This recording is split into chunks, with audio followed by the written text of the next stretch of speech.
tongue is wetter.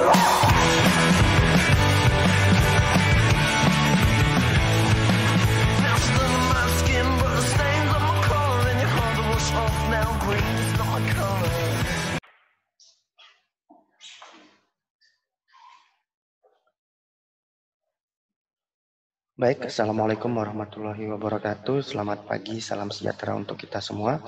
Alhamdulillah pada hari ini kita bisa melakukan kuliah daring lagi untuk mata kuliah Sistem Pengendalian Manajemen. Dan hari ini kelanjutan dari materi selanjutnya yang sebelumnya kita sudah pernah membahas tentang Kanban Tool, kemudian teman-teman juga sudah belajar tentang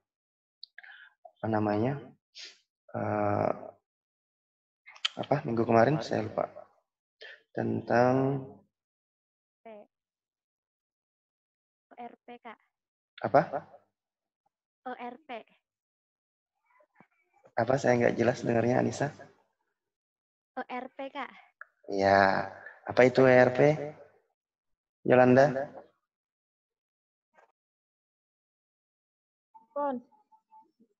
Apa itu ERP?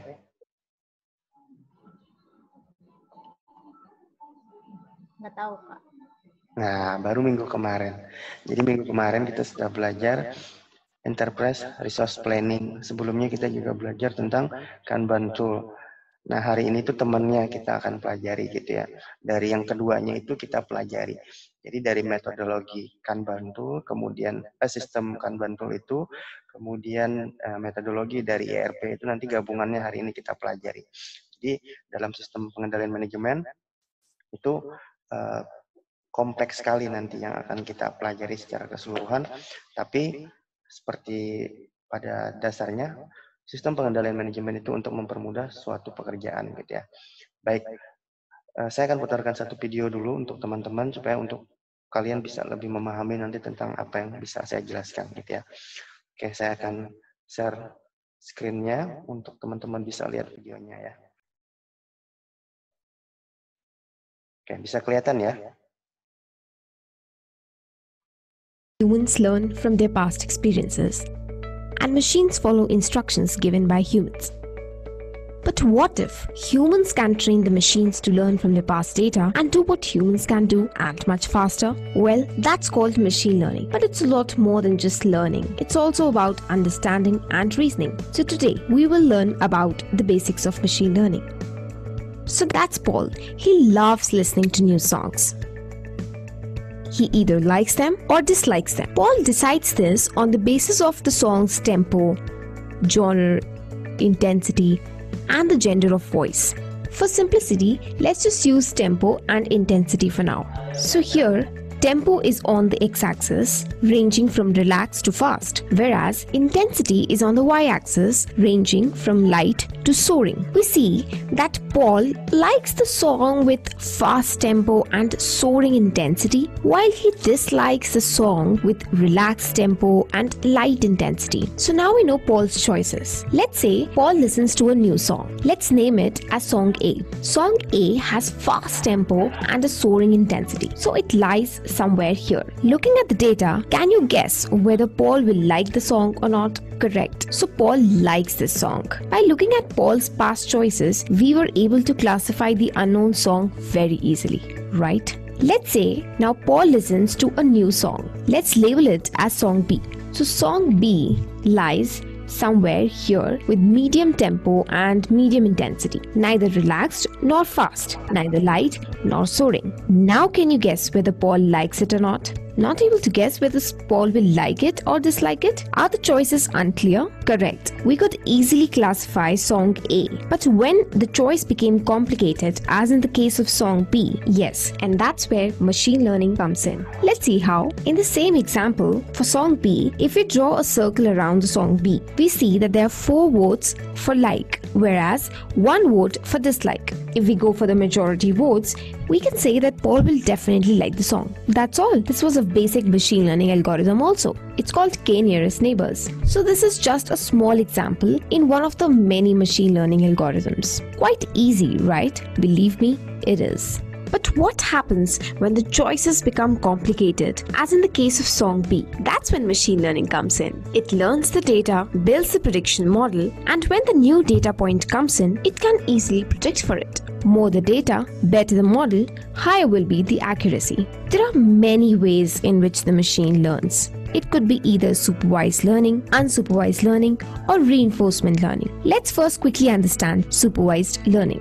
Suppose your friend gives you 1 million coins of 3 different currencies, say 1 rupee, 1 euro, and 1 dirham. Each coin has different weights. For example, a coin of 1 rupee weighs 3 grams, 1 euro weighs 7 grams, and 1 dirham weighs 4 grams. Your model will predict the currency of the coin. Here, your weight becomes the feature of coins, while currency becomes their label. When you feed this data to the machine learning model, it learns which feature is associated with which label. For example, it will learn that if a coin is of 3 grams, it will be a 1 rupee coin. Let's give a new coin to the machine. On the basis of the weight of the new coin, your model will predict the currency. Hence, supervised learning uses labeled data to train the model. Here the machine knew the features of the object and also the labels associated with those features. On this note, let's move to unsupervised learning and see the difference. Suppose you have cricket dataset of various players with their respective scores and wickets taken. When we feed this dataset to the machine identifies the pattern of player performance. So it plots this data with the respective wickets on the x-axis while runs on the y-axis. While looking at the data, you will clearly see that there are 2 clusters. The one cluster are the players who scored high runs and took less wickets, while the other cluster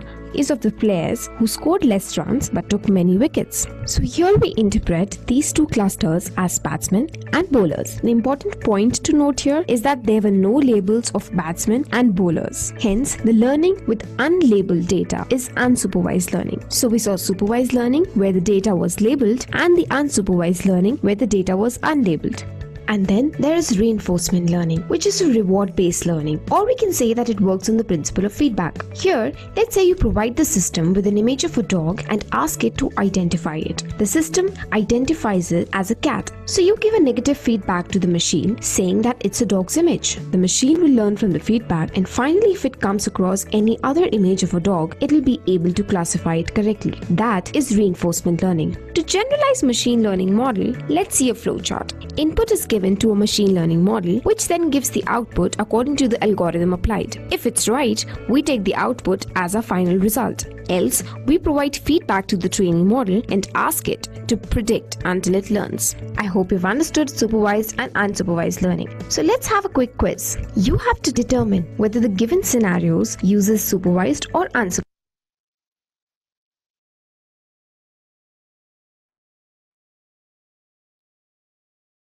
Baik, nah itu tadi yang akan kita pelajari hari ini adalah machine learning gitu ya. Jadi kombinasi dari kedua pertemuan yang kita sudah pelajari sebelumnya, dan hari ini kita masuk ke lebih spesifik, yang lebih complicatednya gitu ya, bagaimana machine learning itu bekerja gitu ya. Jadi bisa kita sebut membantu kita dalam sistem pengendalian manajemen gitu ya. Kita nggak perlu lagi melakukan yang namanya pekerjaan gitu ya, pekerjaan yang terlalu sulit untuk kita gitu ya. Oke. Ini masih jelas ya teman-teman, masih bisa lihat saya ini ya, presentasi ya, karena tadi ada pemberitahuan bahwa time out. Ini masih masuk ya? Coba siapa yang bisa kasih tahu nih? Masih jalan ya? Masih ya. Ya, karena tadi ada pemberitahuan di layar saya untuk time out, disuruhnya keluar, tapi nggak apa-apa, kita lanjutkan perkuliahan kita dulu. Baik, jadi sudah lengkap ya, 31 partisipan sudah masuk. Yang baru masuk, silahkan absensinya di kolom komentar, tapi pastikan to-nya itu ke saya ya, jangan to everyone, karena nanti nggak terdata. Kalau teman-teman absensinya ditujukan untuk saya, itu nanti bisa terdata di akhir perkuliahan. Kuliah daring ini nanti saya punya data-datanya, kapan dia masuk dan ininya juga kelihatan ya. Baik. Sudah siap semua ya, kita masuk ke materi pembelajaran. Nanti saya akan, seperti biasa di akhir kita akan ada banyak diskusi, tanya jawab terkait tentang materi perkuliahan kita hari ini. Oke, saya akan bagikan screen saya.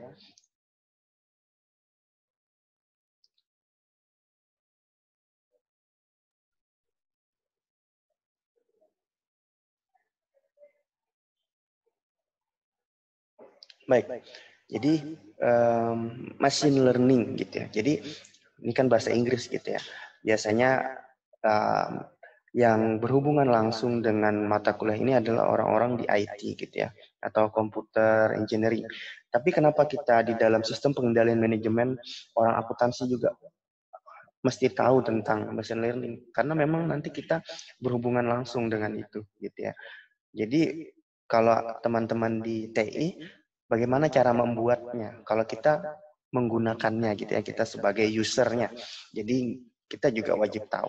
Contoh, misalnya kita menggunakan aplikasi komputer akuntansi, sebut saja kayak Mayop, Jahir, dan yang lain-lain. Itu juga dibentuk dengan menggunakan machine learning gitu ya. Ada pattern di situ yang dimasukkan, atau yang kita sebut dengan siklus akuntansi yang dimasukkan, sehingga kita bisa menerapkan akuntansi yang konvensional ke dalam suatu sistem software seperti itu ya. Jadi mengapa penting teman-teman mengetahui juga tentang machine learning ini untuk mata kuliah sistem pengendalian manajemen kita. Kemudian ini yang akan saya jelaskan beberapa gitu ya. Dan saya ambilnya dari AWS gitu ya. Jadi Amazon System. Jadi supaya teman-teman bisa lihat contoh gitu ya yang jelas, karena Amazon ini sendiri mereka termasuk perusahaan yang sangat besar untuk yang concern ke dalam machine learning, kemudian banyak sekali fitur-fitur yang mereka juga gunakan. Jadi saya ambil contoh ini supaya teman-teman bisa langsung dapat gambaran umum gitu ya. Perusahaan mana saja nanti yang menggunakan machine learning yang termasuk ke dalam AWS system juga gitu ya. Baik.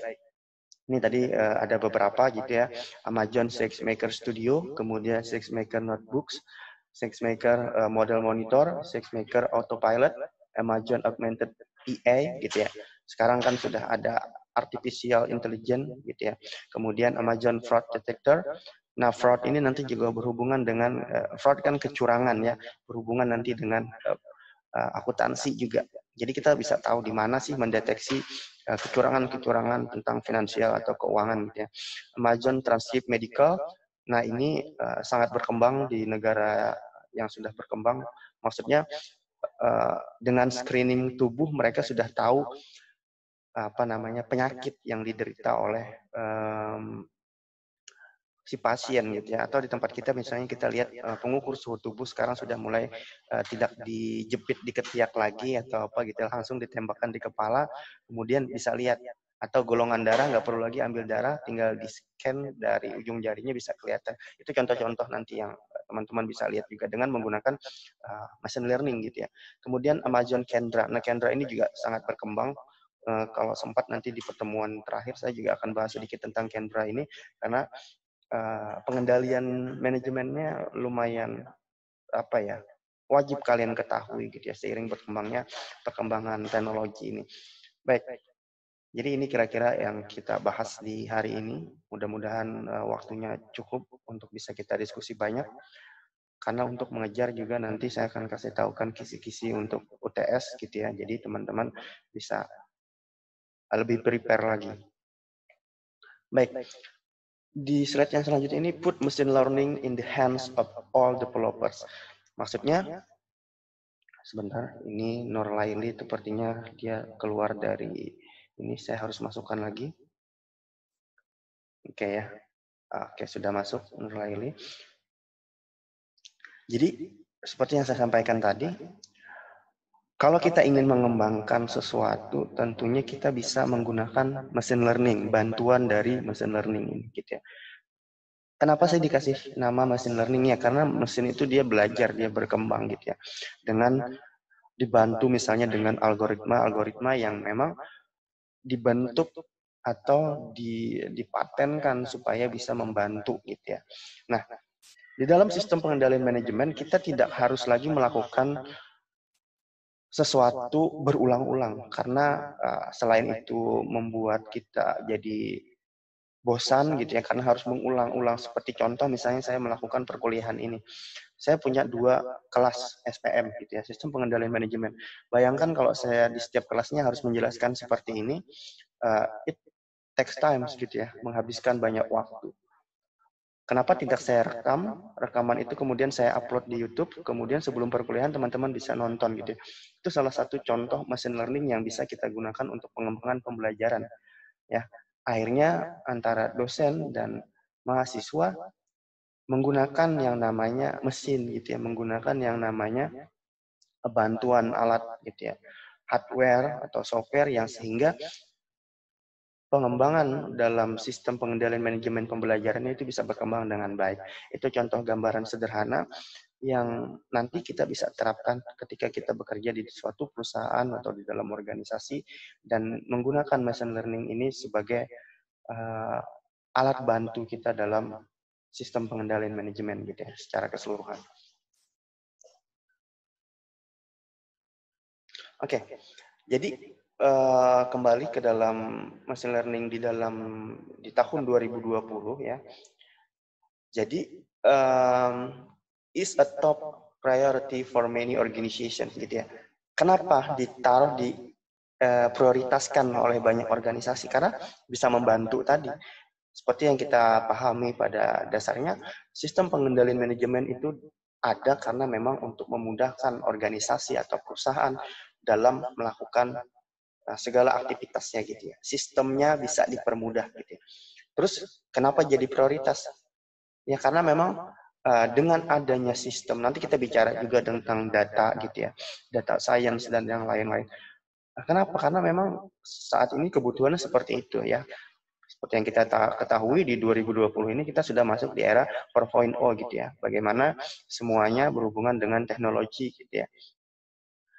Nah, kemudian di poin yang selanjutnya, more compute and data gitu ya. Jadi kita bicaranya sudah sekarang data. Kita nggak bicara lagi tentang bagaimana perusahaan bisa menjalankan suatu proses, misalnya produksi, nggak lagi.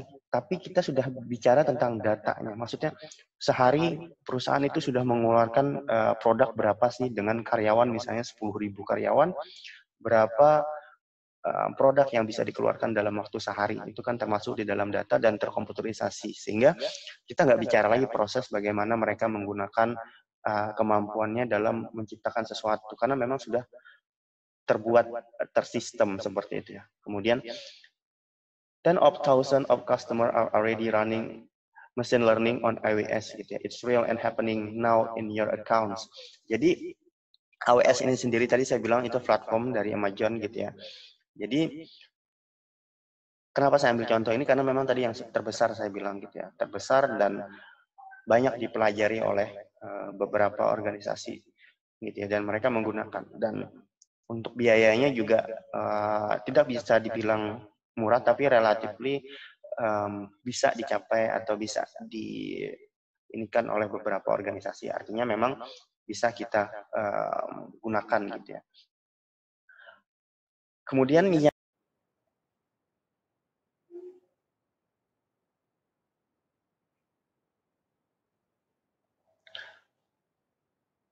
baik, kita lanjutkan. Tadi seperti yang saya bilang sebelumnya, memang beberapa platform yang kita pakai ini terus kita coba gitu ya, yang dari awalnya Google Meet, kemudian Zoom, Webex dan yang lain-lain. Nah, kita mau membiasakan teman-teman juga. Dan hari ini sebenarnya tidak ada kendala dengan internet, tapi memang ada pembatasan gitu ya. Akhirnya harus keluar sendiri. Nah, anggaplah ini part keduanya gitu ya. Kita teruskan perkuliahan kita. Tadi ada jeda sebentar.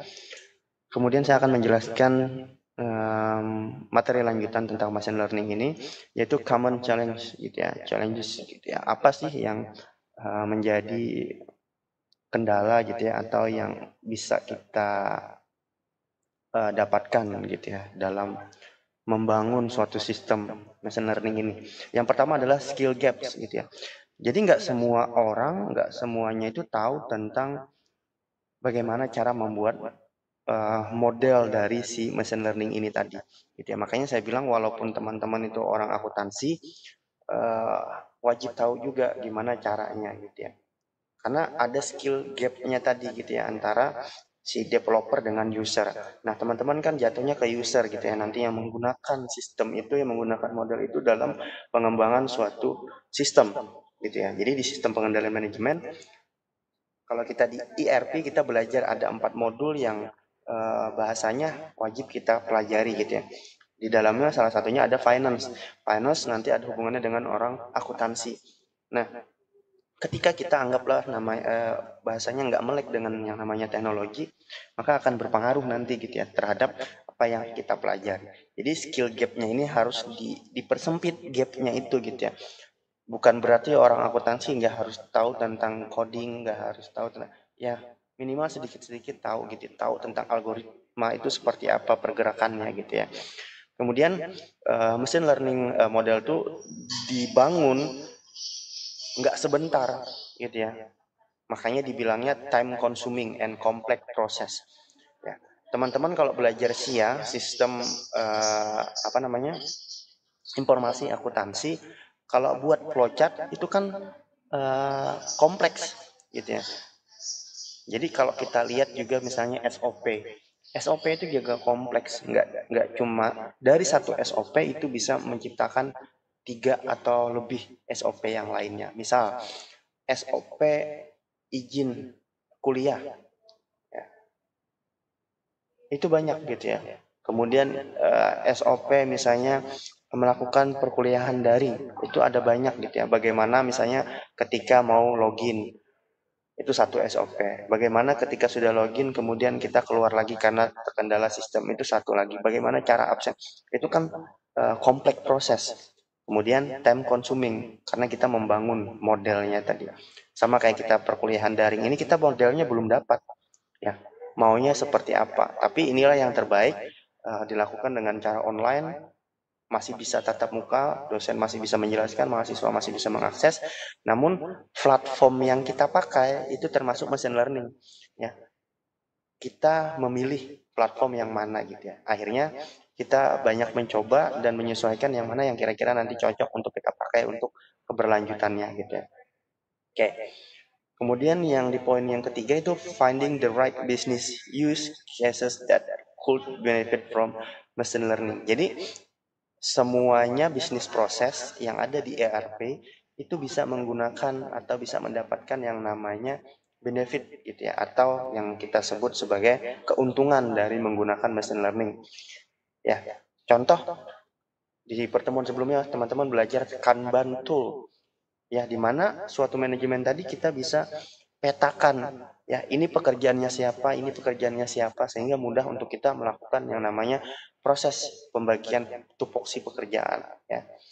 Jadi dari 2 yang kita pelajari sebelumnya itu masuk ke dalam satu sistem yang disebut machine learning ini tadi gitu ya. Jadi teman-teman nanti harus punya gambaran keseluruhan ya, karena nanti materi UASnya seputar ini gitu ya.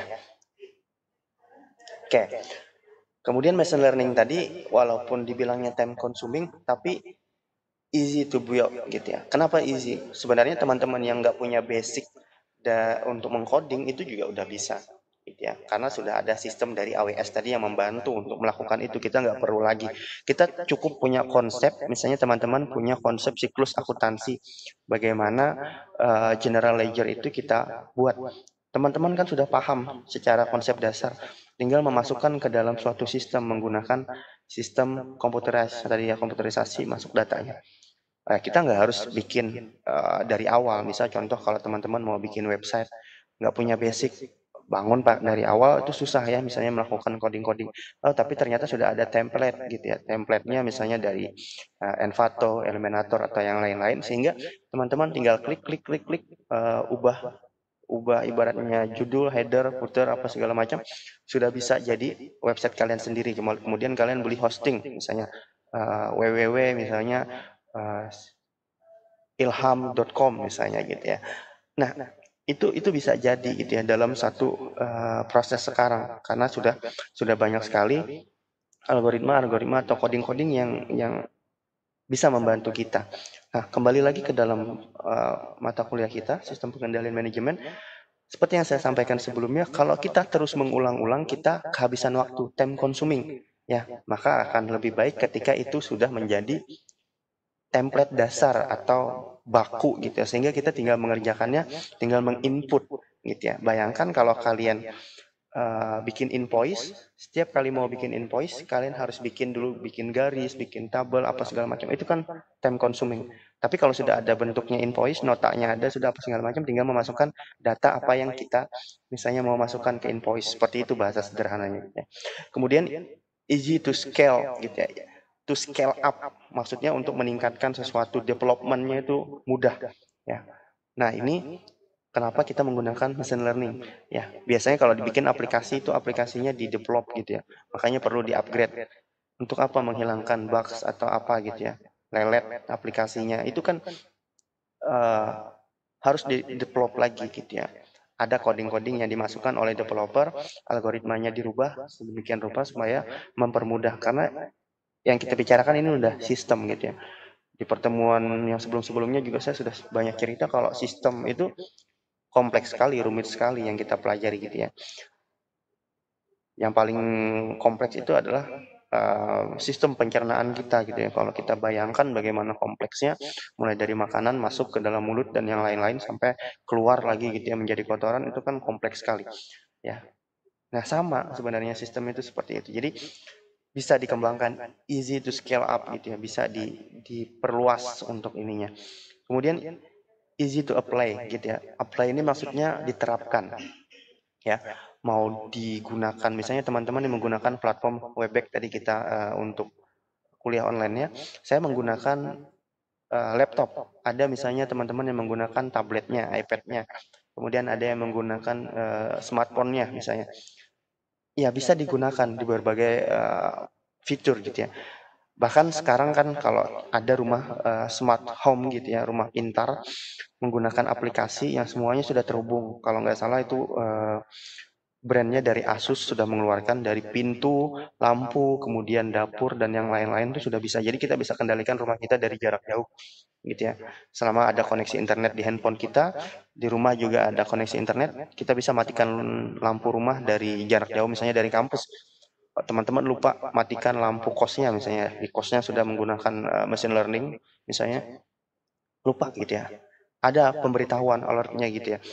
Lampu kamar belum dimatikan, AC belum dimatikan atau kipas angin. Kita bisa matikan, tinggal turn off gitu ya, mati sendiri dia.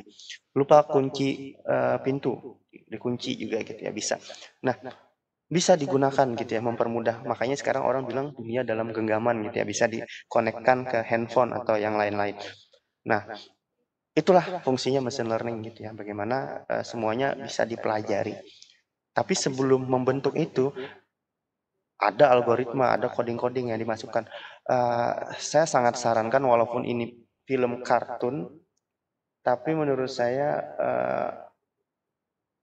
bagus sekali untuk teman-teman tonton gitu ya. Kalau nggak salah judulnya Big Hero ya. Jadi ada film tentang kartun gitu ya, movie tentang Baymax. Nah, Baymax ini salah satu robot yang diciptakan oleh Tadashi gitu ya. Tadashi itu yang menciptakan, kemudian dia meninggal dan adiknya yang meneruskan. Saya lupa nama adiknya siapa gitu ya. Intinya dia membangun suatu sistem untuk bisa menyelamatkan atau membantu gitu ya dalam penerapan keseharian. Jadi ceritanya robotnya itu diciptakan jadi kayak nurse gitu ya, jadi kayak perawat gitu ya, untuk merawat adiknya gitu ya. Sistemnya digunakan seperti itu. Kalau adiknya sakit, maka robotnya aktif dan membantu adiknya itu untuk bisa melakukan penyembuhan gitu ya, atau rehearsalnya seperti apa. Nah, itu contoh, nanti teman-teman bisa lihat bagaimana machine learning itu dikembangkan. Sebelumnya tadi sudah saya putarkan juga video gitu ya. Oke, saya lanjutkan. Ini cuma gambaran sekilas. Saya tidak akan banyak pembahasan di sini, tapi teman-teman bisa lihat. Sebentar, saya akan gunakan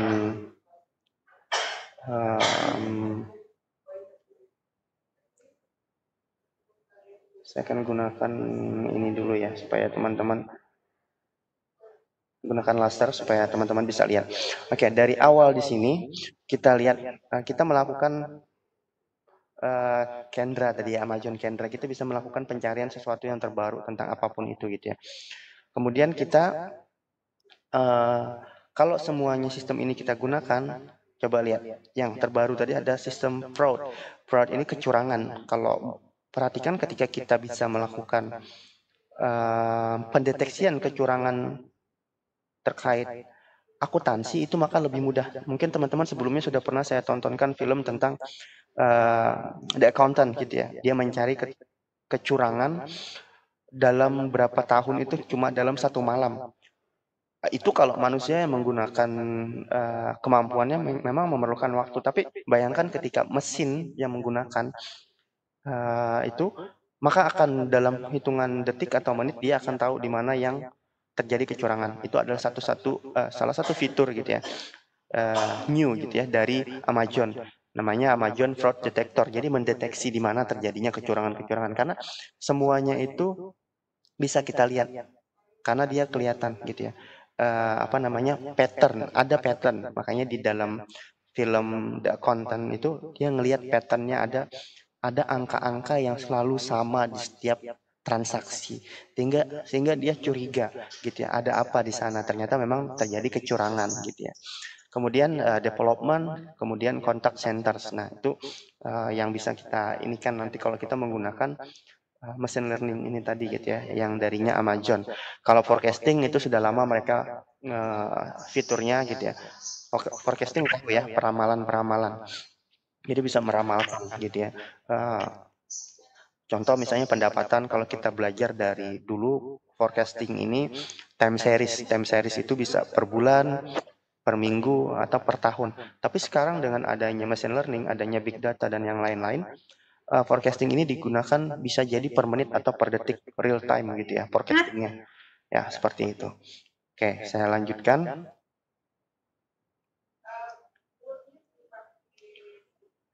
Oke, ini beberapa yang menggunakan machine learning gitu ya. Oke. Kemudian AWS is the best place around all popular machine learning frameworks gitu ya. Karena mereka ada trainingnya gitu ya. Ada training, memang berbayar, mahal gitu ya. Tapi teman-teman bisa akses itu, nanti saya kasih tahu gitu ya cara mengaksesnya, belajar walaupun memang bahasa Inggris. Kenapa? Karena memang mereka kan secara khusus, tapi ada kok forum-forum yang berbahasa Indonesia, bisa di-download, bisa kalian bisa belajar tentang machine learning di sana gitu ya. Secara autodidak tentunya, nanti teman-teman bisa akses itu sendiri. Oke, kemudian Deep Graph Library gitu ya. Jadi entah teman-teman sudah tahu atau belum, ada namanya Python gitu. Jadi Python ini sekarang termasuk aplikasi yang digunakan oleh para scientist, data science, untuk menggunakan atau mengembangkan segala sesuatunya berhubungan dengan grafik gitu ya. Mungkin kalau teman-teman belajarnya SPSS dulu gitu ya. Kemudian ya statistik dengan Ibu Widya mungkin menggunakan SPSS gitu ya. Tapi seiring berkembangnya waktu, bukannya SPSS itu ketinggalan, bukan. Tapi sekarang berkembang. Namanya Python gitu ya. Kemudian MATLAB dan yang lain-lain yang itu by algorithm, by coding gitu ya, memasukkan. Jadi misalnya if kita tinggal masukkan kode fungsi f gitu, if gitu ya. If itu kan jika x dengan y bla bla bla bla maka hasilnya apa gitu ya. Berbeda dengan SPSS, misalnya kita memasukkan misalnya ini tambah ini hasilnya apa, beda. Nah, dengan Python atau MATLAB dan lain-lain tadi, kita pakai fungsi dari sistem pengkodingan itu tadi gitu ya. Jadi Python itu sendiri tadi bisa melakukan akhirnya mengevaluasi grafik. Jadi grafiknya itu bagaimana, apakah naik, apakah turun, atau berkembang, patternnya nanti bisa kelihatan gitu ya. Jadi datasetnya itu tinggal kita masukkan, kita bisa langsung baca grafiknya. Jadi mempermudah sebenarnya gitu ya. Use case gitu ya, recommendation, social networks, lab sciences, cyber security dan yang lain-lain. Jadi langsung kita bisa melihat studi kasusnya gitu ya. Dan ada rekomendasi ya. Kalau nya kayak SPSS mungkin kita harus pandai membaca, menganalisis. Tapi kalau nya menggunakan Python tadi ya, menggunakan MATLAB, kita sudah lihat rekomendasi dari sistem itu sendiri. Apa sih yang harus dikembangkan? Bagian mana sih yang harus kita concern terhadap perubahan gitu atau yang ingin kita kembangkan gitu ya.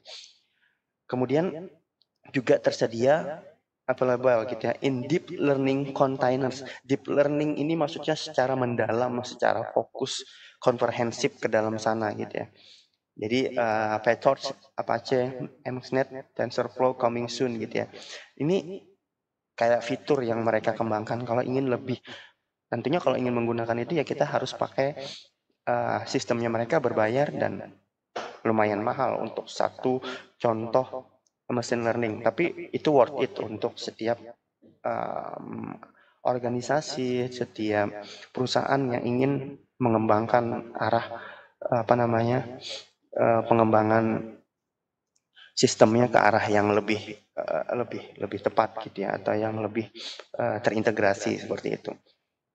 Kemudian seperti yang saya bilang tadi, available for training on Amazon SageMaker. Nah, jadi teman-teman bisa belajar bahkan mengambil sertifikasinya di sana gitu ya.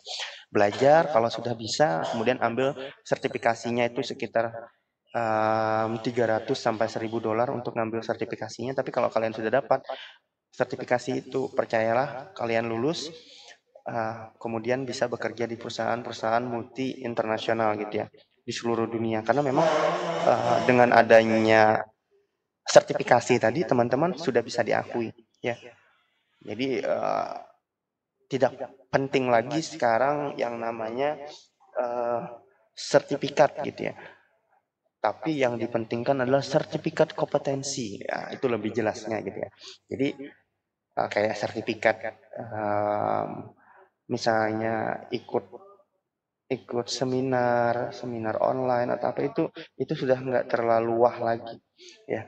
Tapi kalau sudah sertifikat kompetensi, nah itu wah gitu ya, bisa membantu yang namanya membantu teman-teman dalam pengembangan karirnya seperti itu.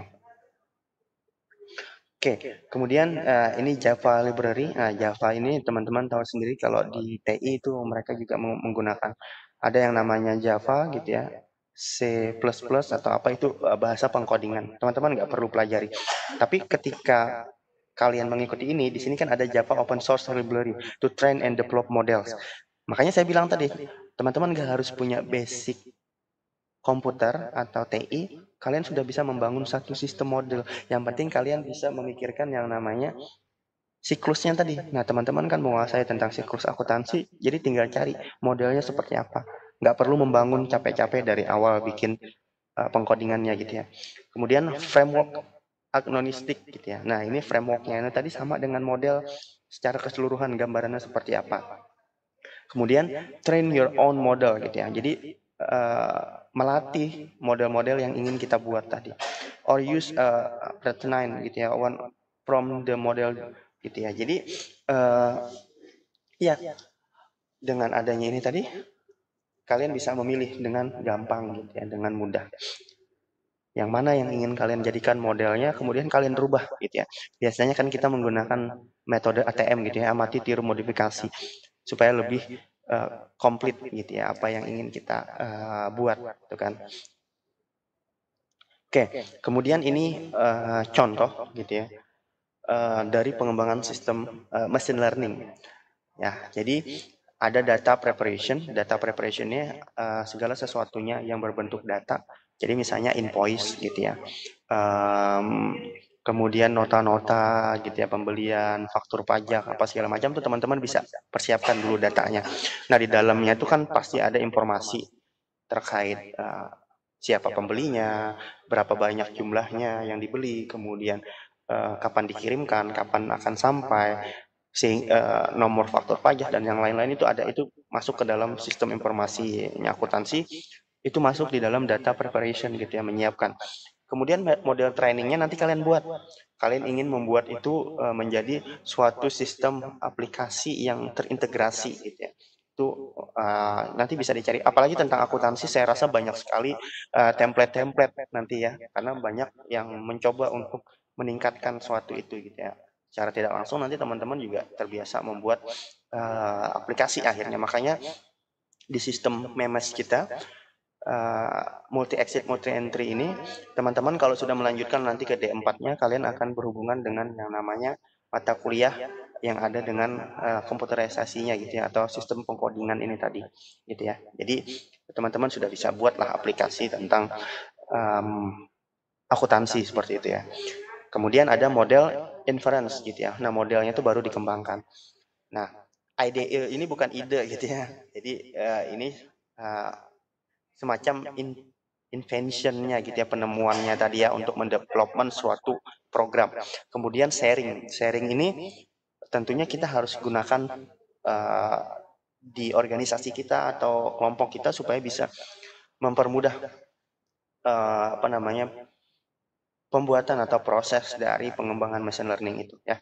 Kemudian ada SGM yang debugging ini yang saya bilang tadi ya, bug-bugnya itu harus dikembangkan, profiling sama automation. Nah, automation ini kalau dia sudah jalan sendiri, atau misalnya kita sering dengar autopilot gitu ya, menjalankan sendiri. Prosesnya itu jalan sendiri. Akhirnya kita nggak perlu capek-capek lagi gitu ya. Kemudian ini Amazon CX Maker Studio, nanti teman-teman bisa akses sendiri gitu ya untuk belajar. Nah, nanti tampilannya seperti ini teman-teman ya. Jadi kita sudah dapat perhitungan-perhitungan yang tidak mudah untuk dilakukan oleh seorang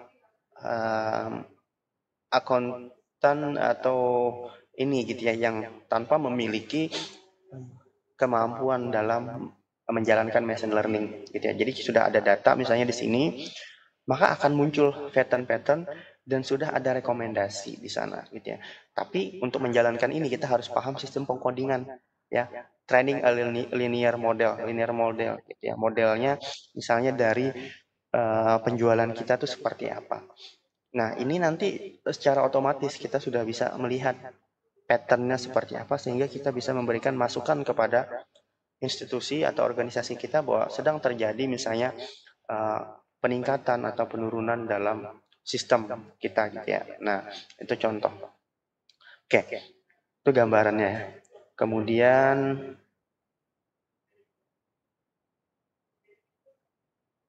sharing data science and the burden of reproducibility gitu ya. Jadi intinya kita bisa sharing banyak data di sana menggunakan aplikasi itu ya, menggunakan sistem ini, jadi memudahkan kita gitu ya. Semua data kan sekarang disimpan di cloud gitu ya, di awan, sehingga kita nggak perlu lagi punya takut kehilangan data gitu ya. Ada backupnya, ada macam-macam gitu ya, sekarang sudah disediakan oleh banyak platform, sehingga kita bisa benar-benar mengembangkan gitu ya. Oke, saya lanjutkan lagi. Di sini ada gambaran gitu ya, yang saya bilang tadi, administratornya bisa di manajemen gitu ya, ada permission aksesnya juga, jadi ada security accessnya gitu ya. Jadi semua orang di organisasi kita bisa masuk, bisa sharing. Sederhananya gambarannya adalah ketika teman-teman menggunakan Google Suite-nya, punyanya Politala ACID. Kalau kalian bikin di Google Meet, orang lain kan nggak bisa masuk, harus aksesnya, permission aksesnya harus kalian aktifkan dulu, baru mereka bisa masuk, gitu ya. Kemudian kalau mengakses Google Drive kalian, minta berbagi dulu baru bisa diakses. Nah, itu salah satu gitu ya. Kemudian single on integration access notebook with a URL. URL itu yang HTTP, www apa itu gitu ya. Jadi ada ininya. Kemudian share notebooks and dependency full. Jadi segala sesuatunya tuh semua orang bisa tahu, sama kayak kemarin ERP gitu ya, atau Kanban, semua orang bisa tahu apa sih yang kita kerjakan. Dependensi ini yang terjadi apa namanya, perbedaan gitu ya. Perbedaan itu namanya defisiensi, adanya perbedaan perubahan-perubahan seperti itu. Elastic resources gitu ya, pay per use gitu ya. Nah, ya berbayar tentunya gitu ya kalau kita ingin menggunakan beberapa resources yang berhubungan dengan analisa-analisa yang lebih deep tadi, lebih dalam.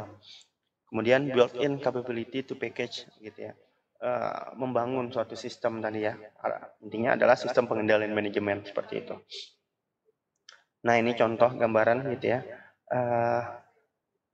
Mungkin bagi kita yang orang akuntansi susah dah kalau harus berhubungan dengan seperti ini, pengkodingan data-data seperti ini. Tapi kembali lagi, kita tinggal mengembangkan sebenarnya, tinggal menjadi user. Kita harus paham dulu proses pembuatannya gitu ya. Jangan kita taunya make aja gitu ya, tapi nggak tahu bagaimana sistem itu digunakan. Makanya nanti kalau sudah ada software akuntansi atau aplikasi-aplikasi, kalian harus paham dulu bagaimana sistem itu dibuat gitu ya. Oke, kemudian selanjutnya ini adalah new view all machine learning experiment gitu ya. Jadi semuanya yang namanya machine learning tadi, eksperimennya bisa langsung secara menyeluruh atau lebih luas gitu ya. Yang paling saya garis bawahi di sini adalah data visualization to compare, evaluate, and iterate. Ini yang paling penting. Jadi kalau kita punya data perusahaan 10 tahun, kita langsung bisa memvisualisasi semuanya sebanyak 10 tahun. Kemudian kita bisa mengcompare, mengevaluasi sama literate gitu ya secara keseluruhan. Sehingga kita bisa tahu di tahun yang mana tadi terjadi kecurangan atau fraud tadi gitu ya. Jadi bayangkan bagaimana tidak memudahkan pengendalian manajemen kita ketika kita sudah menggunakan machine learning ya. Jangankan 10 tahun, misalnya mau 20 tahun perusahaan itu, selama masih ada data pencatatannya apa segala macam itu bisa ya. Sekarang yang jadi pertanyaan adalah ketika datanya itu manual, ya otomatis kita harus memasukkan ke dalam sistem.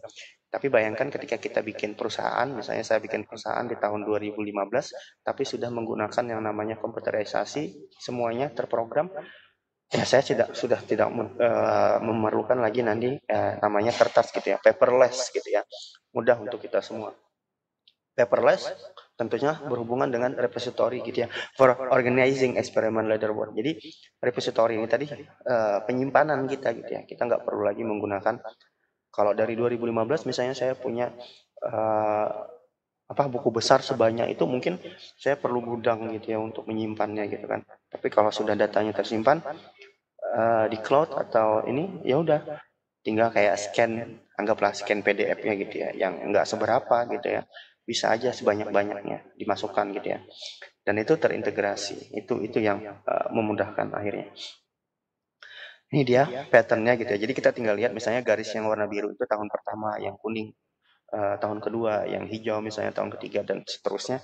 Kita bisa lihat gitu ya, mau dibentuk time series, mau dibentuk line chart atau histogram, atau misalnya per menit, per jam. Di sini kan ada tulisannya ya. Coba saya kasihkan laser dulu supaya teman-teman bisa lihat. Ini ya.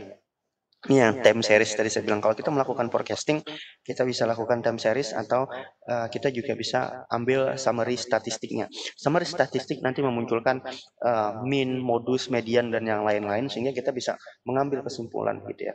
Kemudian chart, histogram, kalau ini line ya, line chart namanya.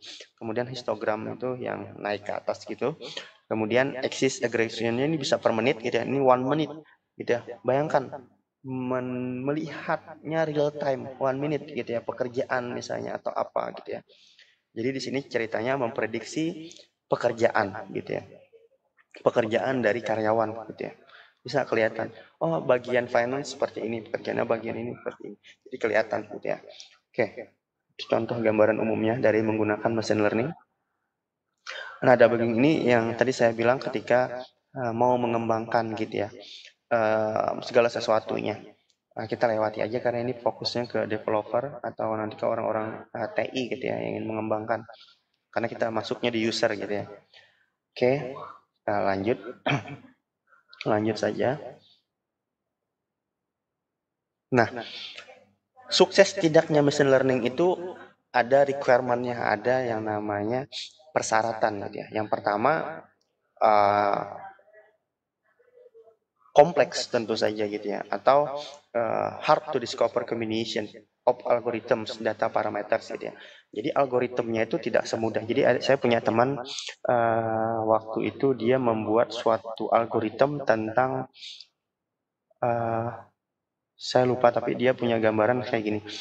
Mungkin teman-teman juga bisa cari nanti. Ada algoritma namanya N-colony. N-colony ini adalah tentang algoritma tentang semut. Bagaimana semut ketika membangun rumahnya mereka berlomba-lomba, bukan berlomba-lomba bahasanya, bekerja sama gitu ya, satu dengan yang lainnya untuk bisa mengangkut misalnya bahan atau apapun itu, atau lihat semut ketika dapatkan makanan. Nah, itu dibuat menjadi algoritma sehingga kalau mau cepat ya harus kerjasama seperti semut, tapi dimasukkan ke dalam sistem, dalam data. Ya, mudah-mudahan dengan penjelasan saya ini teman-teman bisa ngeh gitu ya, maksudnya bagaimana sih sistem pengendalian manajemen ini mempermudah dengan menggunakan machine learning. Jadi misal tadi semut tadi algoritmnya namanya N-colony, mau membangun suatu sistem, maka mereka berlomba-lomba mengangkut gitu ya ke sarangnya gitu ya, ke sarangnya, memberikan informasi di sana. Ada yang khusus bertugas memberikan informasi. Ya, ada yang khusus misalnya kalau kita perhatikan semut biasanya gitu ya, ada yang dia nggak ngangkut apa-apa tapi dia kesana kemari. Oh ternyata dia bahasanya adalah misalnya ketua kelasnya gitu ya, ngecek gitu ya. Yang lain kerja gitu, ngangkut. Ada juga yang misalnya apalah, karena kita nggak tahu, kita cuma lihat semut gitu ya, tapi ada yang sudah mengangkat itu ke dalam algoritma gitu ya. Makanya namanya N-colony. Kemudian yang teman saya tadi dia bikin ketika dia melamun gitu ya, dia lihat burung terbang membentuk huruf V. Nah, seperti ini ya, burung itu terbang membentuk huruf V. Jadi yang capek, yang di depan nanti dia turun ke belakang, yang belakangnya lagi menggantikan gitu ya. Dia bikin jadi algoritma, kemudian diaplikasikan kepada yang namanya WiFi, jaringan WiFi. Jadi internet itu kan dia berputar seperti itu, jaringan WiFi. Jadi yang capek yang ini supaya koneksinya tidak terputus cepat. Jadi yang paling belakang ini nanti maju, yang depan sudah capek dia maju ke belakang. Makanya burung tuh kalau bisa mau terbang jauh, dia harus membentuk huruf V. Kenapa? Untuk mengurangi tekanan udara. Kemudian kalau yang capek biasanya ditaruh, atau burung yang kuat, burung yang sehat gitu ditaruh di depan untuk bisa ini kan, karena dia yang pertama mendapatkan terpaan angin gitu, yang belakang-belakangnya nanti ngikutin gitu ya. Dia sampai seperti itu mendapatkan konsep pemikiran tentang algoritmnya gitu ya. Akhirnya dia bisa bentuk dan jadi gitu ya sebuah algoritma. Nah teman-teman kan harus memikirkan konsep siklus akuntansinya tadi seperti apa, sehingga dari pemikiran kalian itu bisa dibentuk menjadi suatu machine learning. Nanti contohnya saya akan contohkan yang lain-lain lagi gitu ya. Kemudian di sini kan largely eksploratif atau iteratif. Ini tadi yang saya gambarkan ke teman-teman bahwasanya harus kalian usahakan supaya sampai ke dalam yang namanya apa sih, dari A sampai Z lah gitu ketika kalian mau menggunakan siklus akuntansi di dalam machine learning. Kalian sudah paham itu betul gitu ya. Oke, ini saya lanjutkan saja karena tadi sudah sempat saya bahas gitu ya tentang sistemnya, cloud-nya dan yang lain-lain gitu ya untuk mengevaluasi. Sama contoh juga. Oke, lanjut saja. Nanti, nah ini dia. Jadi, how Amazon's augmented AI works gitu ya. Nah, sekarang AI ini, artificial intelligence ini sudah sangat sudah sangat dikembangkan, terutama di negara-negara berkembang seperti Jepang, Korea dan yang lain-lain. Mereka sudah menciptakan gitu ya. Bahkan ada yang bilang bahwasanya pekerjaan-pekerjaan yang akan hilang itu seperti akan banyak pekerjaan yang hilang yang digantikan oleh robot gitu ya, atau artificial intelligence, karena mereka dengan mudah men-screen atau screening suatu objek dan mereka sudah tahu ini dimasukkan kemana gitu ya. Jadi contoh di sini ada client application, sense input data, kemudian programnya masukkan ke dalam machine learningnya AWS tadi, dan Amazon merekognisi gitu ya, masuk. Jadi nanti ini masuknya kemana? High confidence prediction return immediately to client application. Jadi udah tahu permintaannya klien itu apa sih. Tidak jarang kita biasanya dalam suatu organisasi atau perusahaan itu nggak match apa yang diminta oleh customer dengan supplier tuh nggak match gitu ya. Terjadi kesalahan. Tapi kalau sudah menggunakan machine learning, itu bisa di-reduce gitu ya, atau dikurangi kesalahan-kesalahan itu tadi. Ya. Kemudian low confidence prediction sense for human review. Jadi nggak perlu lagi ada review-review. Biasanya kalau di perusahaan masih ada yang ngecek barangnya bener nggak nih yang dikirim ini, jangan-jangan nanti salah masukin gitu. Kan masih ada manusia yang ngecek. Tapi kalau sudah menggunakan machine learning, itu kan sistem robotik. Artificial intelligence di kelas di sistem informasi akuntansi saya pernah perlihatkan bagaimana darinya perusahaan Alibaba dan Amazon menggunakan artificial intelligence ini untuk mengambil suatu barang tadi ya. Mereka nggak, bahkan di dalam warehouse-nya itu nggak tabrakan gitu ya, satu dengan yang lainnya. Ingat nggak yang robot yang jalan itu mengangkut barang. Jadi kalau sudah nanti dijatuhkan, itu masuk langsung ke mobilnya dan dilakukan pengiriman gitu ya. Jadi ya begitu gitu ya. Akhirnya kompleknya seperti itu. Mulai orang memesan sudah terdata dari awal, kemudian langsung memerintahkan robotnya itu juga untuk bisa mengirim. Jadi cepat sekali dan efektif, efisien gitu ya. Ketika kita sudah menggunakan machine learning di dalam suatu pekerjaan kita. Oke, ini contoh gitu ya. Contoh ketika kita menggunakan machine learning, which sport is play in the image gitu ya. Ada pilihannya di sana, soccer, swimming gitu ya. Kemudian ada football, ada basketball dan yang lain-lain. Nah, kita memilih misalnya gitu ya. Kita pilih swimming, tentunya mesin akan langsung menolak karena berbeda. Tapi ketika kita pilih misalnya soccer, dia langsung mengiyakan karena memang tepat gitu ya. Nah, mesin dengan manusia bedanya di mana? Kalau mesin tadi, kalau algoritmanya sudah dibangun, dia akan menolak kalau sistemnya berbeda atau input dan outputnya berbeda. Tapi kalau manusia masih biasanya terjadi yang bahasanya tuh bahasa sederhananya, nggak apa-apa, nanti bisa diatur gitu ya. Makanya bisa terjadi kecurangan-kecurangan gitu ya, fraud tadi. Tapi kalau dengan machine learning nggak bisa. Datanya segitu, ya segitu yang masuk gitu ya. Nah, itulah kelebihan juga dari machine learning gitu ya. Kalau ini sudah datanya close, nggak bisa masuk lagi karena memang sudah misalnya 24 jam waktunya, maka nggak bisa lagi. Misalnya kayak teman-teman ngumpul tugas di Google Classroom, saya bilang waktunya nanti jam 12 malam sudah ditutup, akhirnya kalian nggak bisa masuk, walaupun bisa memasukkan ketahuan nanti telatnya berapa lama gitu kan. Nah, karena itu masih digunakan oleh manusia juga gitu ya, akhirnya masih ada yang namanya, oh ya udah nggak apa-apa, yang penting kalian ngumpul tugas, biasanya saya kayak gitu kan. Tapi kalau dengan sistem nggak bisa lagi, benar-benar di close, dia nggak bisa masuk, nggak bisa ngumpul tugas gitu ya. Itu contoh sederhananya kalau kita menggunakan machine learning. Kemudian untuk Amazon sendiri itu untuk pemahaman sudah ada 6 bahasa, tapi belum ada bahasa Indonesia, masih bahasa Inggris dan bahasa Mandarin, Korea gitu ya, Rusia, Jerman, Prancis, kalau nggak salah cuma itu. Amazon kemudian translate 22 new languages gitu ya. Nah, yang translate-nya ini, yang bahasa Indonesia saya lihat itu translate dari bahasa Inggris. Jadi kalau teman-teman nggak punya basic bahasa Inggris ini agak kesusahan karena dia benar-benar translate dari bahasa Inggris gitu ya. Memang sudah ada bahasa Indonesia. Kemudian nanti teman-teman akan bisa lihat sendiri, nanti akses sendiri ya. Nanti saya kasih linknya, coba belajar.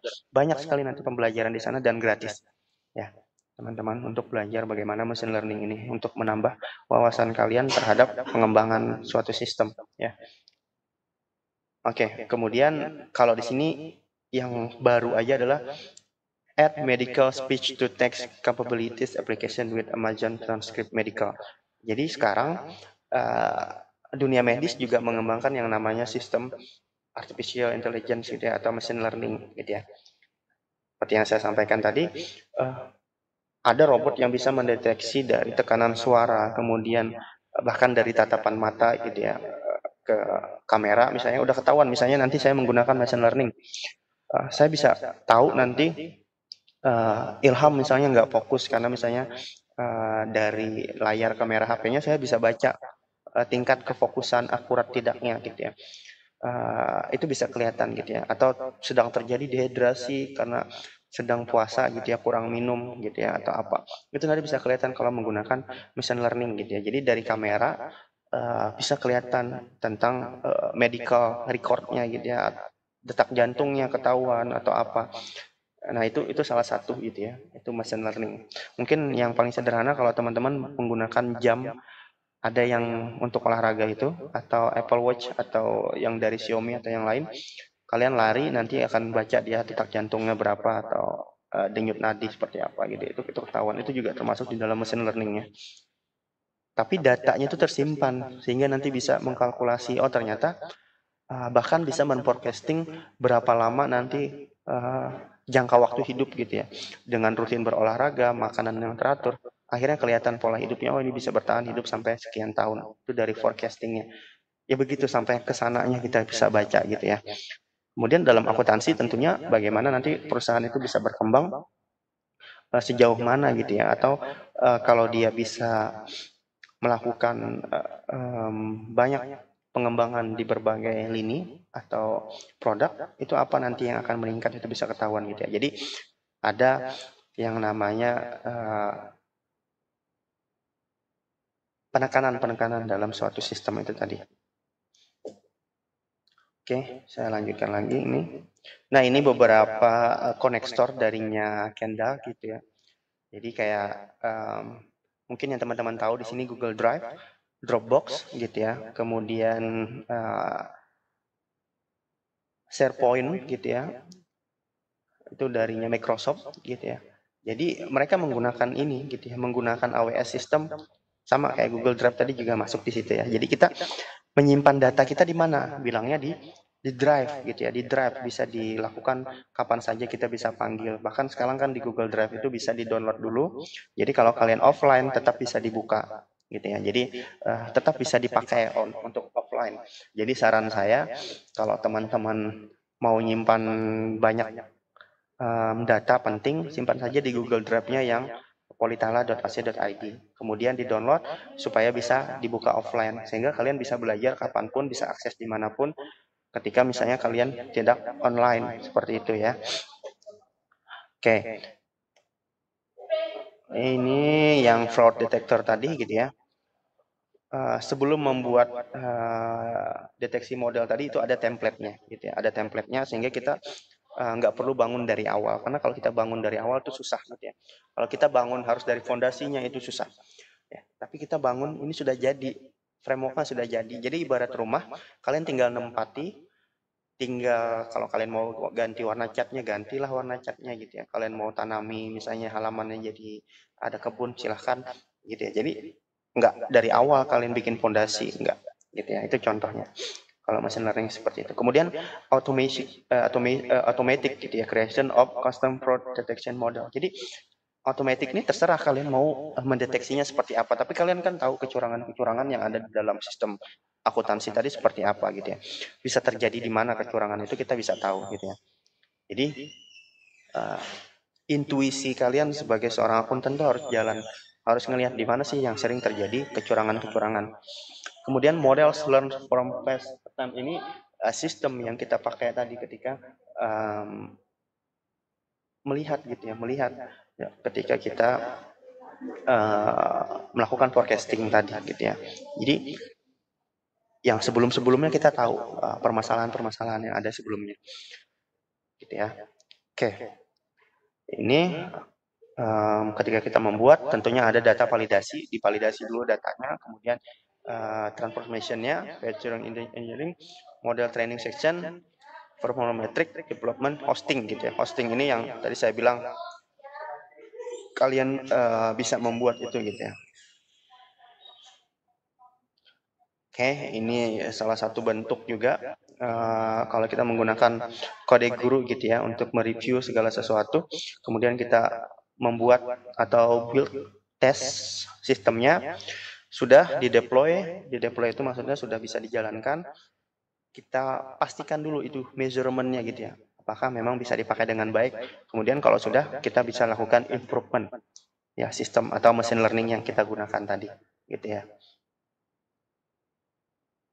Oke, ini lanjut saja, ini masih tentang pengkodengan, coding tadi ya, kode. Nah di sini biar sedikit saya jelaskan sedikit di sini supaya teman-teman bisa agak paham gitu ya. Paling tidak teman-teman bisa menginginkan. Di sini kan ada tulisannya do, ya. Do itu berarti lakukan atau kerjakan. Kemudian di sini ada if. Ini kan bahasa pemrograman. Jadi if table status deleting to string equal status. Nah, ini bahasa pemrograman, nanti kita tinggal ubah. Ya. Jadi lakukan ini jika, bahasanya seperti itu gitu ya. Jadi misalnya lakukan tutup buku jika di akhir bulan misalnya gitu ya. Itu bahasa yang kita masukkan ke dalam sistem, jadi dia tahu otomatis dia akan melakukan penutupan seperti itu gitu ya. Itu bahasa sederhananya, tapi kalian nggak akan sampai ke sana karena itu nanti dibantu oleh orang-orang TI gitu ya. Makanya kalian harus join gitu ya. Banyak sekali sekarang riset-riset yang berkembang ke arah sana gitu ya, join antara orang TI dengan orang akuntansi seperti itu. Orang akuntansi paham siklusnya tapi nggak bisa bikin aplikasi. Orang TI bisa bikin aplikasi tapi nggak paham tentang siklus akuntansi, sehingga mereka harus join kolaborasi supaya bisa menciptakan suatu sistem yang bisa berguna gitu ya. Oke, lanjut lagi. Ini ya, jadi banyak sekali company industri yang menggunakan machine learning. Ada nggak yang kalian kenal di sana? Ada nggak? Coba dicek, lihat. Pernah tahu nggak? Kalau saya sering lihat kayak misalnya contoh di sini ya, saya tunjukkan lagi pakai laser.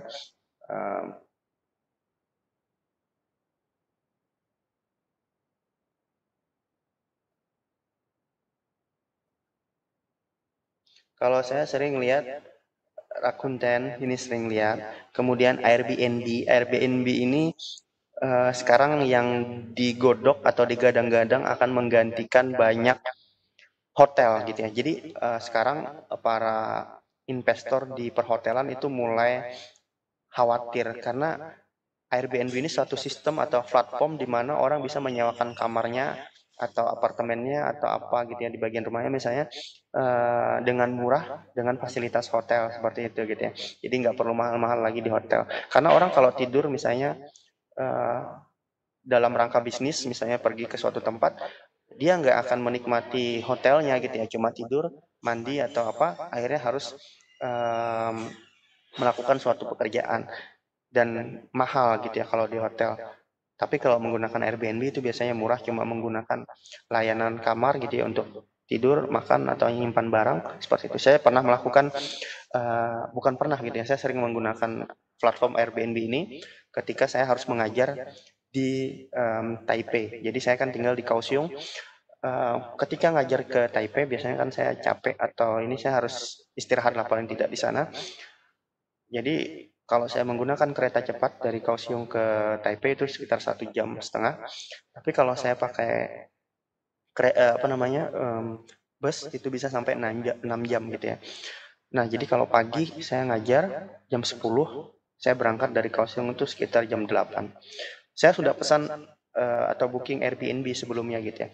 Jadi kalau kita pesan hotel di daerah Taipei itu sekitar 1 jutaan ya untuk satu kamar. Lumayan mahal kan? Tapi ketika saya pakai Airbnb, saya bisa cari kamar atau apartemen yang orangnya nggak kepake gitu ya, tapi dia sewakan dan harganya paling 300.000 atau 200.000 gitu ya. Tapi saya bisa istirahat di sana, tidur di sana, kemudian bisa menggunakan fasilitas yang di sana dengan murah. Nah, bagaimana dengan keamanan dan yang lain-lain? Karena di negara maju, negara berkembang tuh orang-orangnya sudah percaya gitu ya dengan ini. Jadi nggak ada lagi.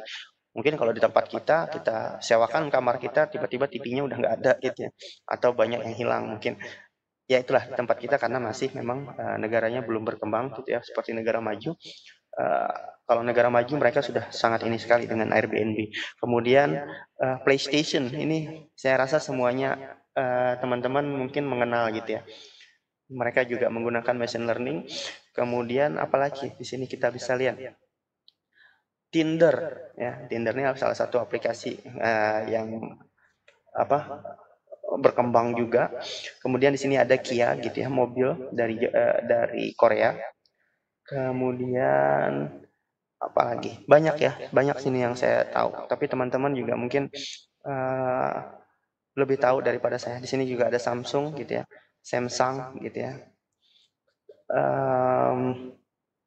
Apalagi coba cek gitu ya, banyak sekali gitu ya. Kok nggak ada produk dari Indonesia? Ya ada sebenarnya gitu ya. Kayak Gojek juga sebenarnya pakainya machine learning apa segala macam. Tapi saya nggak tahu apakah mereka pakai darinya AWS atau enggak gitu ya. Kemudian di sini ada Intel gitu ya, banyak sekali. Oke, kita lanjutkan. Itu hanya contoh gitu ya. 10,000 customer have chosen AWS for their machine learning workloads gitu ya. More than twice as many customer using ML than any other cloud provider. Jadi daripada kita bangun sendiri itu lebih mahal. Jadi mending ikut di mereka seperti itu ya bahasanya. Nih, ada Finres ya, tahu kan aplikasi platform yang gambar-gambar itu. Itu kalau kalian punya cloud sendiri itu menyimpan sehari berapa gitu kan gambar-gambar yang masuk ke Pinterest, nggak akan tertampung. Tapi kalau sudah ini bisa gitu ya. Kemudian ini ada Toyota juga ya. Jadi banyak sekali perusahaan-perusahaan yang akhirnya menggunakan itu gitu ya. Oke, kita lanjut. Nah, sampai situ dulu penjelasan saya. Silahkan setelah ini kita diskusi lebih banyak. Mudah-mudahan bisa kita kembangkan gitu ya segala sesuatunya.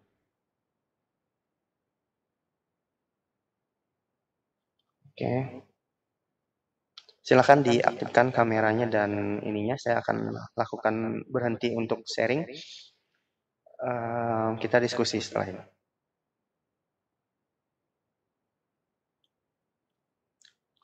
Baik. Jelas ya penjelasan saya tadi. Kita tinggal lakukan diskusi. Afriansah, ada yang ingin didiskusikan dulu?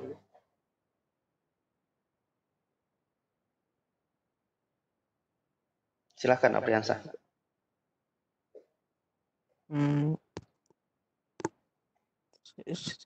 Ya, untuk orang yang diganti dengan robot tuh Pak, apakah bisa tuh di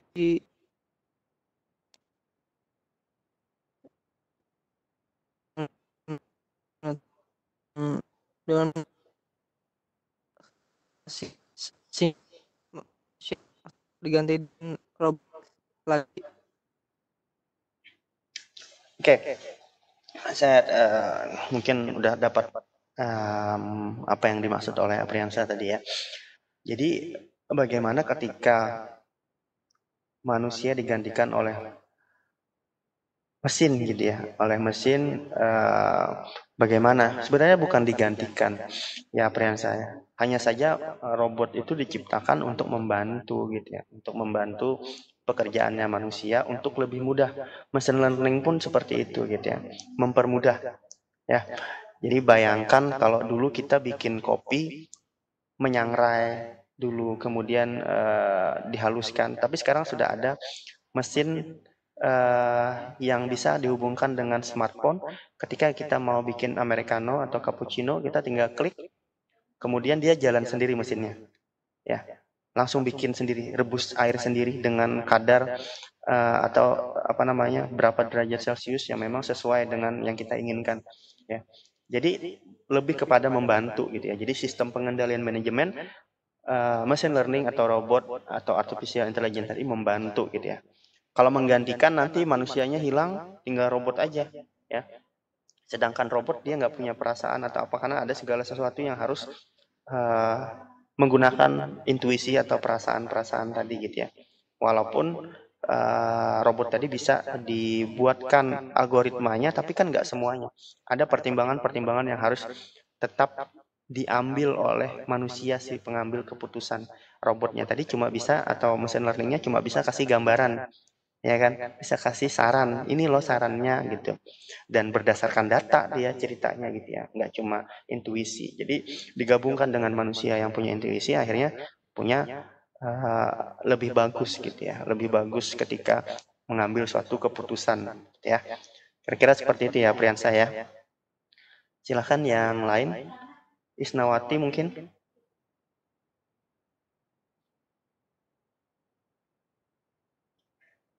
Izin bertanya. Tadi itu kan ada penjelasan tentang data drive itu kan contohnya nota, pajak, dan yang lainnya. Terus kalau model inference itu apa, Kak? Inference model. Iya, jadi modelnya ini kan ada banyak gitu ya. Ada banyak sekali model, nanti kita tinggal memilih modelnya itu kita ingin menggunakan data yang mana. Ya. Nah, data itu ada yang disebut dengan data tadi, data series gitu ya. Data series. Nah, itu ada inferensi modelnya. Jadi data seriesnya itu kita mau gunakan yang per detik kah, per menit kah, per jam kah, per hari, per minggu, misalnya per bulan atau per tahun. Itu kita pilih misalnya untuk menggunakan forecasting tadi contohnya gitu ya, untuk melakukan yang namanya peramalan terhadap suatu perusahaan gitu ya. Keuangannya seperti apa. Nah, data inferensial ini nanti diolah oleh mesin learning tadi sehingga memunculkan saran atau tren-tren tadi. Mereka menunjukkan bahwa oh, ternyata kalau di hari raya ini terjadi peningkatan penjualan. Oh, jelas saja karena orang memerlukan misalnya banyak produk atau barang gitu ya. Oh, berarti sebelum hari raya itu kita harus produksi gitu ya. Itu kan ada keputusan di sana akhirnya. Nah, tapi ketika kita lihat dari yang tahun-tahun sebelumnya, penjualannya nggak begitu meningkat kok, walaupun permintaannya banyak. Kan bisa terjadi seperti itu. Akhirnya kita bisa mengambil keputusan. Oh ya, ya sudah, berarti kita membuat produk sesuai dengan demand-nya aja berapa gitu ya. Karena misalnya bergerak di bidang misalnya food atau makanan atau apa gitu ya, yang dia harus langsung makanan siap saji lah bahasanya seperti itu ya, yang nggak bisa bertahan. Tapi kalau produknya bisa bertahan lama, mungkin kita bisa lakukan itu gitu ya. Jadi datanya tadi itu benar-benar terjadi secara inferensial gitu ya. Jadi menyeluruh bahasanya seperti itu ya. Jadi teman-teman bisa melakukan pengambilan keputusan lebih gampang lagi. Kira-kira seperti itu ya Isnawati ya. Ada lagi nggak yang ingin dibahas? Masih banyak. Oke. Siapa lagi? Saya sambil cek ini ya. Makanya saya bilang silakan dibuka kameranya jadi saya bisa lihat siapa aja yang aktif.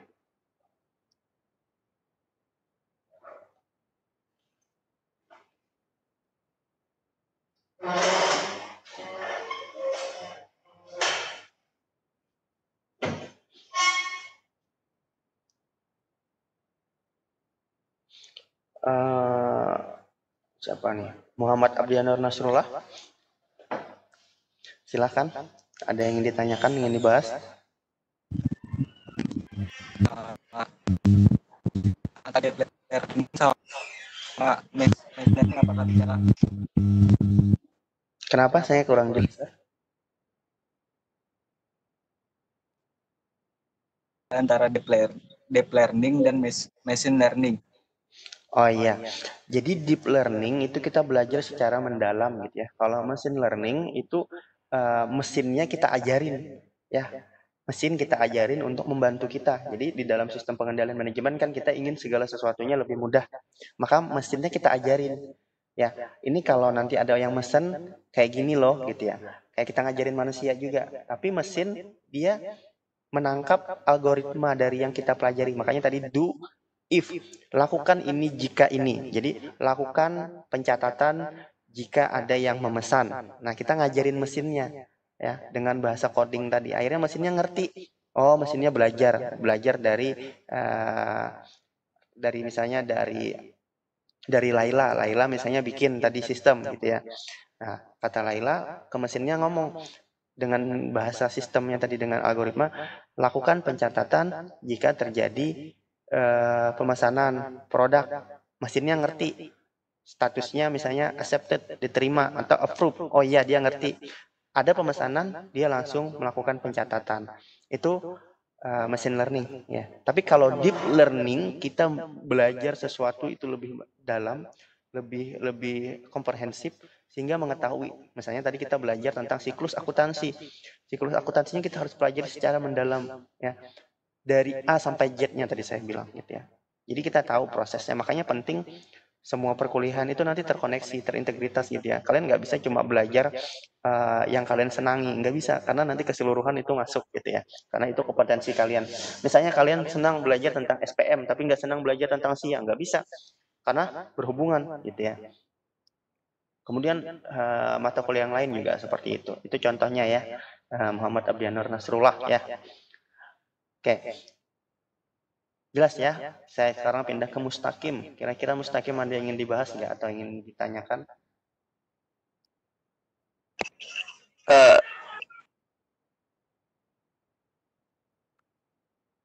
Udah diwakili. Sudah diwakili ya. Baik. Siapa lagi nih? Siska? Isdawati? Enggak, Kak. Kali. Kalaunya Google Form tuh kan ada tuh yang misalnya ditentukan oleh dosennya itu cuma 1 kali bisa ngirim tugas. Nah itu termasuk dengan yang tadi lah Kak, yang menggunakan machine learning. Ya, jadi pertanyaan Isna tadi tentang Google Form ketika kalian ngisi itu cuma 1 kali.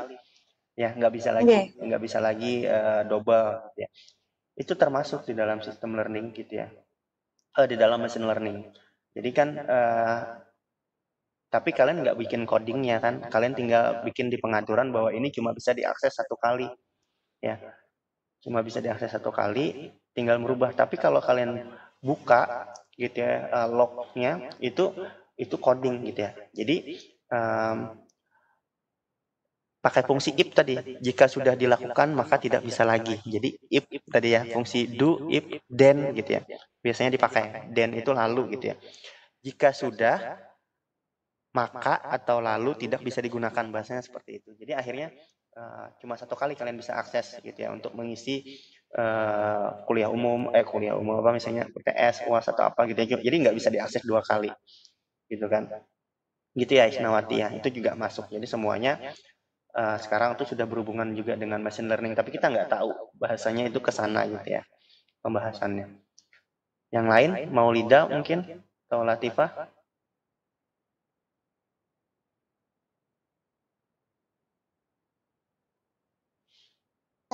Saya mau tanya. Ya, silakan Maulida. Kenapa data scientist dan data engineer itu tidak harus menguasai machine learning secara detail? Oke, jadi kalau kita belajar data science atau big data, yang diperlukan itu bukannya memahami konsep dasarnya machine learning, bukan, tapi adalah kemampuan kalian menggunakan ya. Karena kan kita sebagai user. Nah, kalau kalian bikin itu susah. Tapi kalau kalian paham itu lebih mudah. Contoh sederhananya Maulida ya. Maulida punya kain.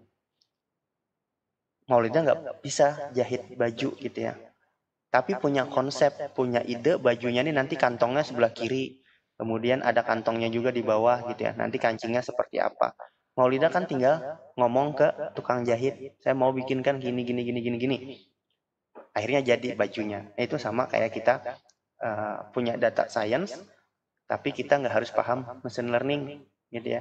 Data science-nya itu anggapannya tadi kainnya, Maulida sebagai user tinggal memasukkan ke machine learning-nya yang kerja untuk Maulida supaya bisa mendapatkan hasilnya kayak gitu ya. Makanya saya bilang nggak harus menguasai secara keseluruhan, karena itu tugasnya nanti berbagi antara engineering gitu ya dengan orang sosial seperti teman-teman semua yang ada di akuntansi. Jadi ada yang engineering, makanya ada yang sosial. Di Politeknik kan seperti itu. Politeknik kita semuanya rata-rata engineering, gitu ya. Yang sosialnya cuma satu, akuntansi. Ini kan sudah ada program studi baru, 4 itu semuanya engineering yang baru. Kalau sudah 4 itu berdiri, nanti baru kita bikin jurusan ekonomi dan bisnis, baru nanti dikembangkan jurusan lainnya teman-temannya akuntansi, gitu ya. Di sosialnya menerapkan, gitu ya. Kayak gitu ya, Maulida ya.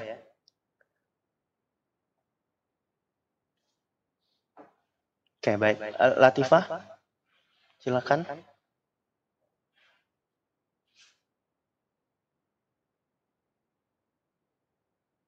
Maaf Kak, sebelumnya saya hanya mendengar materi setengah saja karena tadi itu keluar.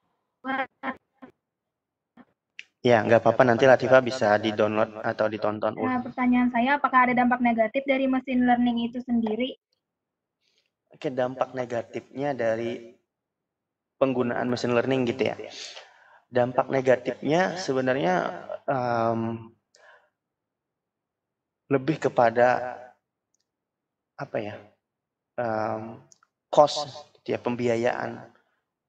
Kalau usernya bahasanya itu payah gitu ya, tidak melek teknologi, maka terbuang sia-sia, percuma bayar mahal perusahaan ketika tidak bisa menggunakan, ya.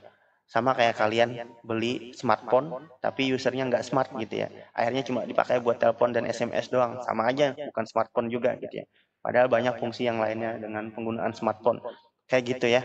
Jadi dampak negatifnya lebih kepada si user ketika tidak bisa menggunakan dengan baik, karena pada dasarnya machine learning itu tadi diciptakan untuk membantu gitu ya sistem pengendalian manajemen kita, membantu pekerjaan manusia gitu ya, supaya lebih mudah, lebih nyaman gitu ya.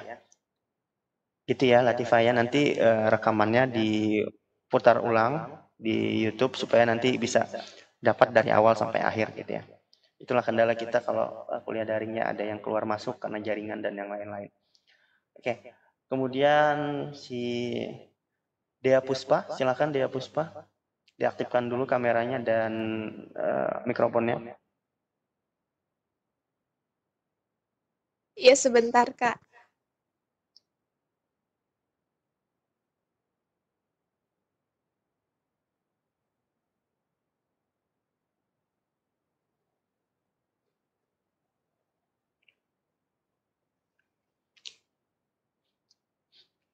Oke, semuanya silakan diaktifkan kameranya ya, supaya saya bisa lihat kalian. Sambil nunggu Dea Puspa, kayak itu siapa tuh? Siti Nurjana sudah aktif tuh. Oke, silakan, siapa dulu yang mau ini? Udah, Dea udah nyala. Ada yang ingin ditanyakan, ingin didiskusikan Dea?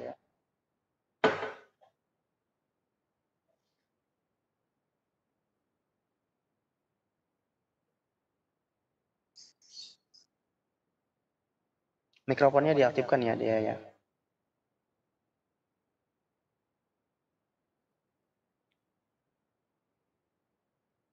Mungkin dari saya penjelasan dari kakak sudah cukup. Jadi tidak ada pertanyaan. Oke, nggak ada pertanyaannya. Kalau Cahaya Ayu Ramadan?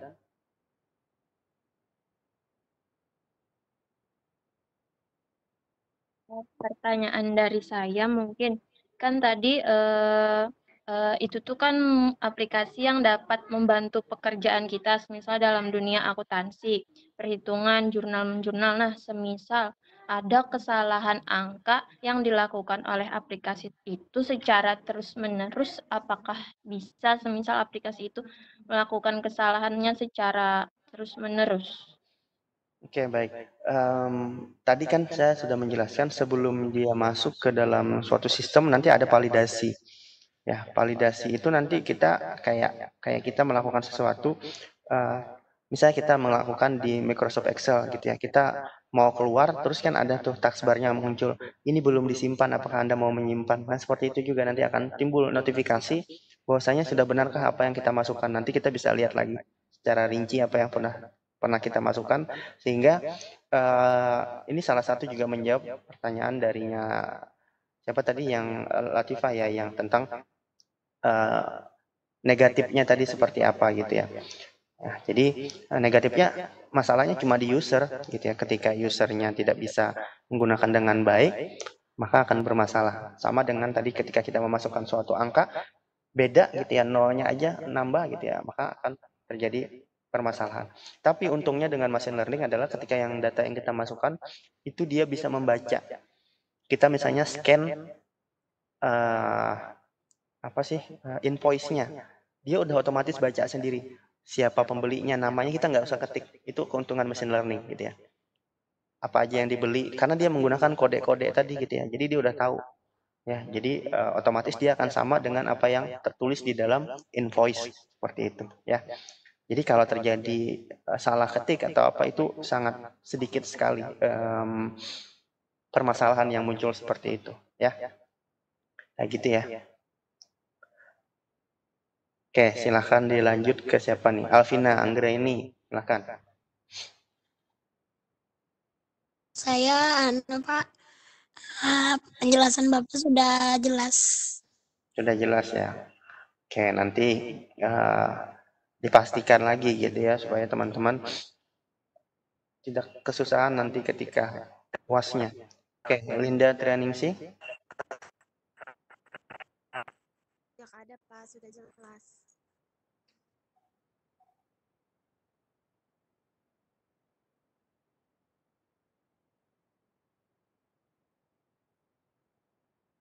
Oke, Meli gimana? Meli Lestari? Meli Lestari, kemudian Nor Ayatina, Setia Arifiana, Ilham. Sudah cukup.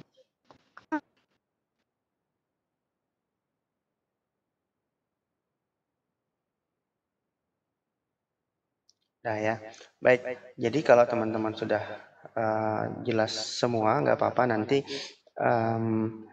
intinya gambaran untuk UTS, teman-teman nanti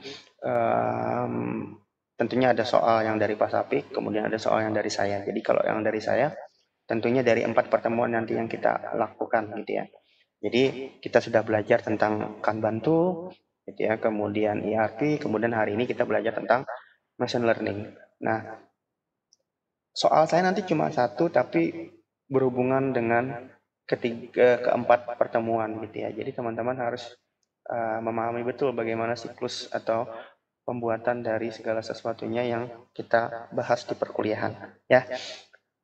Kira-kira itu kisi-kisinya. Nanti saya akan setelah ini bagikan video dan PowerPoint saya ke Google Classroom. Jangan lupa ditonton ulang, karena saya bisa tahu ya siapa yang nonton ulang. Nontonnya setengah atau sedikit itu saya bisa tahu, kemudian yang mengakses siapa itu saya bisa tahu. Jadi kalau saya minta untuk kalian akses ulang untuk belajar ulang, ya berarti belajar ulang ya. Jadi jangan salahkan saya nanti ketika kalian pemahamannya masih belum jelas atau apa, karena sudah difasilitasi ya dengan rekamannya, kemudian dengan PowerPoint-nya, diberikan waktu untuk bertanya gitu ya. Jadi ketika kalian nanti di kuesioner gitu ya bilangnya kurang paham, terlalu cepat, apa segala macam, itu bukan alasan lagi, karena sudah ada videonya yang bisa diputar ulang gitu ya. Jadi kalau kalian mau nilainya bagus, mau belajarnya lebih cepat paham, ya tentunya harus diulang-ulang, ada repetition ketika pembelajaran ya. Jadi beruntung sekali kalau kita rekam perkuliahan ini, kita bisa melakukan evaluasi. Saya bisa melakukan evaluasi, teman-teman juga bisa melakukan evaluasi ya. Terakhir juga jangan lupa di like gitu ya, di subscribe, sama di share ke temannya yang lain. Temannya juga kalau punya tugas tuh yang saya kasih Kanban kemarin, di komen punya temannya, di like juga gitu ya, di subscribe juga, karena kita bangun satu ekosistem pembelajaran gitu ya. Baik, kira-kira itu yang bisa saya sampaikan untuk hari ini, dan alhamdulillah semuanya lancar gitu ya, walaupun masih banyak yang keluar masuk nih teman-teman, nggak apa-apa. Sampai ketemu lagi di pertemuan selanjutnya, nanti pertemuan terakhir dengan saya, dan silahkan kalian nanti berdiskusi di Google Classroom. Tugasnya yang belum dikumpulkan karena itu salah satu penilaian juga nanti ya. Baik, itu saja. Dari saya akhirul kalam. Wassalamualaikum warahmatullahi wabarakatuh. Waalaikumsalam warahmatullahi wabarakatuh. Terima kasih, Kak.